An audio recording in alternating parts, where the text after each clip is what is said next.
Baby fairness massage క్రీమ్కి కావాల్సినటువంటివి ముందుగా castor oil, దీని తెలుగులో ఆముదం అంటారు. అలాగే రా మిల్క్ అంటే పచ్చిపాలు, ఇది 2 స్పూన్స్ తీసుకుంటాము. ఫస్ట్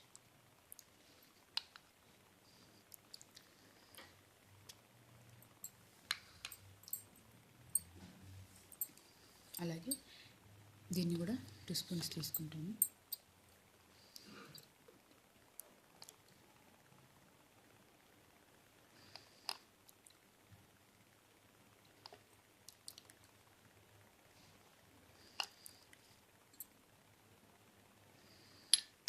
దీన్ని బాగా మిక్స్ చేయాలి.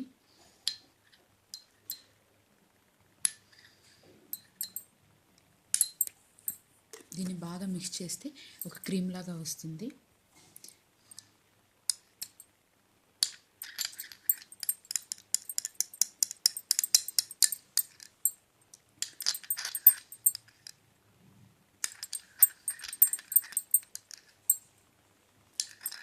ఇది చాలా సంవత్సరాల క్రితంది.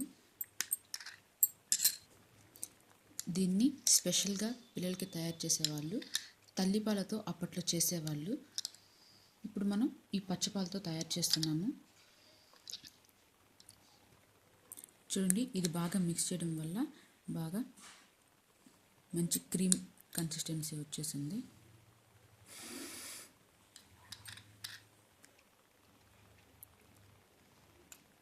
ఇది పిల్లల బాడీ అంతాకి అప్లై చేయొచ్చు. దీన్ని పెద్దవాళ్ళు కూడా అప్లై చేయొచ్చు.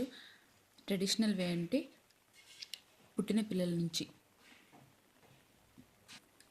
పెద్దవాళ్ళ వరకు దీన్ని వాడవచ్చు. ఈ క్రీమ్ని బేబీస్కి మొత్తం బాడీ అంతా అప్లై చేసిన తర్వాత ఒక 15 మినిట్స్ నుంచి 20 మినిట్స్ తర్వాత నలుగు పెట్టి స్నానం చేయించండి. ఎందుకంటే ఇది కొంచెం జిగురుగా ఉంటుంది. మీరు దీన్ని తల్లిపాలతో అంటే బ్రెస్ట్ మిల్క్తో కూడా తయారు చేసుకోవచ్చు. దాన్ని ఇవ్వడం ద్వారా ఇంకా పిల్లలకి చాలా మంచిది. తల్లిపాలతో చేసిన ఈ క్రీమ్ని పిల్లలకి కాన్స్టిపేషన్ ప్రాబ్లం రాకుండా కూడా దీన్ని ఒక స్పూన్ వరకు ఇస్తారు. ఇప్పటికీ కొన్ని విలేజెస్లో తల్లిపాలతో తయారు చేసి పిల్లలకి ఇస్తూ ఉంటారు. మీకు వీలైతే తల్లిపాలతోనే తయారు చేయడానికి అంటే బ్రెస్ట్ మిల్క్తోనే తయారు చేయడానికి ప్రయత్నించండి. మీకు బ్రెస్ట్ మిల్క్ దొరకకపోతే నార్మల్ రా మిల్క్తో కూడా దీన్ని తయారు చేసి అప్లై చేయండి.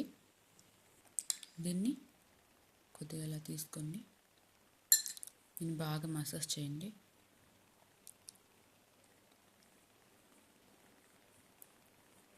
ఒక 50 మినిట్స్ తర్వాత సున్నపిండితో కానీ నలుగు పిండితో కానీ పెట్టి తర్వాత స్నానం చేయించండి. దీన్ని ప్రతిరోజు అప్లై చేయడం వల్ల కలర్ ఇంప్రూవ్ అవుతుంది. పిల్లలకి పుట్టినప్పటి నుంచి చేయడం వల్ల వాళ్ళు మంచి వస్తుంది.